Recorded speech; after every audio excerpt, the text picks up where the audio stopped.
Welcome to the Fear and Greed Afternoon Report for Tuesday, the 27th of June, 2023. I'm Sean Aylmer. Every afternoon, we've got the 5 stories that happened today that you need to know about. Story number 1, the S&P ASX 200 closed up 0.6% today to 7,118 points. Some of the defensive stocks went backwards, notably CSL and Telstra, and the tech sector had a tough day. WiseTech Global was off more than 1%, and REA finished 0.5% lower. But otherwise, most large caps ended the day in the black. Higher iron ore prices helped the big miners, with Fortescue up nearly 3%, Rio up 1.7%, and BHP 1.5% stronger. Westpac led the banks, jumping 1.8%, while ANZ wasn't far behind. National Australia Bank and Macquarie both ended more than 1% higher. Gold Digger, Newcrest Mining and QBE Insurance also did well. Story number 2. It was a good day for the real estate stocks, and it's been a while since I've been able to say that. The sector itself was up more than 2%, with some of the better performers, including Scentre Group, which rose 4%, the best of the 200 today. Other strong performers included Abacus, Charter Hall and Mirvac.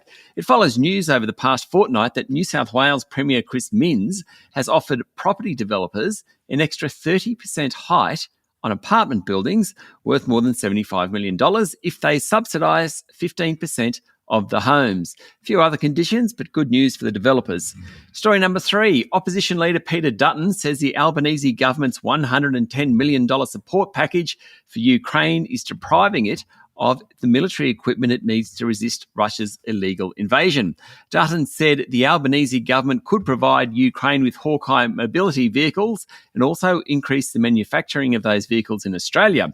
That would provide significant benefits in the fight against Russia. Now, the government's package, announced earlier in the week, did not include Hawkeye vehicles, even though Ukraine had specifically asked for them. Defence Minister Richard Marles rebuffed criticism of the package, saying it's the 4th assistance package from the Labor government, and Ukraine and other European nations understand that Australia is punching above its weight in respect of assistance.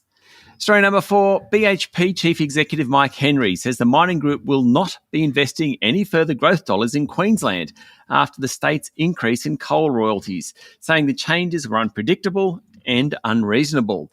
In a speech to the World Mining Congress in Brisbane, Mr. Henry spoke about Chile, where the government has attempted to increase royalties on copper production, but was willing to enter into respectful discussions and strike a balance.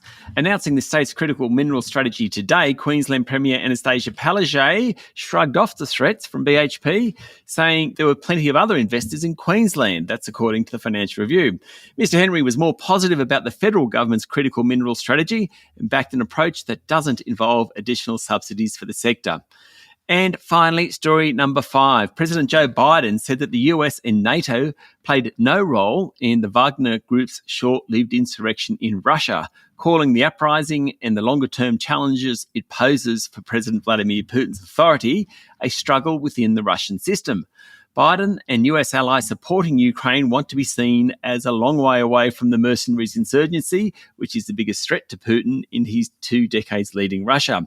They're concerned that Putin could use accusations of Western involvement to rally Russians to his defence. Meanwhile, Putin himself appeared on TV this morning and in his first public comment since the rebellion said Russia's enemies had hoped the mutiny would succeed in dividing and weakening Russia, but they miscalculated. He identified the enemies as the neo-Nazis in Kyiv, their Western patrons and other national traitors. He accused the Wagner Group leaders of betraying their country. That's it for the afternoon report for Tuesday, the 27th of June, 2023. Michael Thompson and I will be back tomorrow morning with a Wednesday edition of Fear and Greed. I'm Sean Aylmer.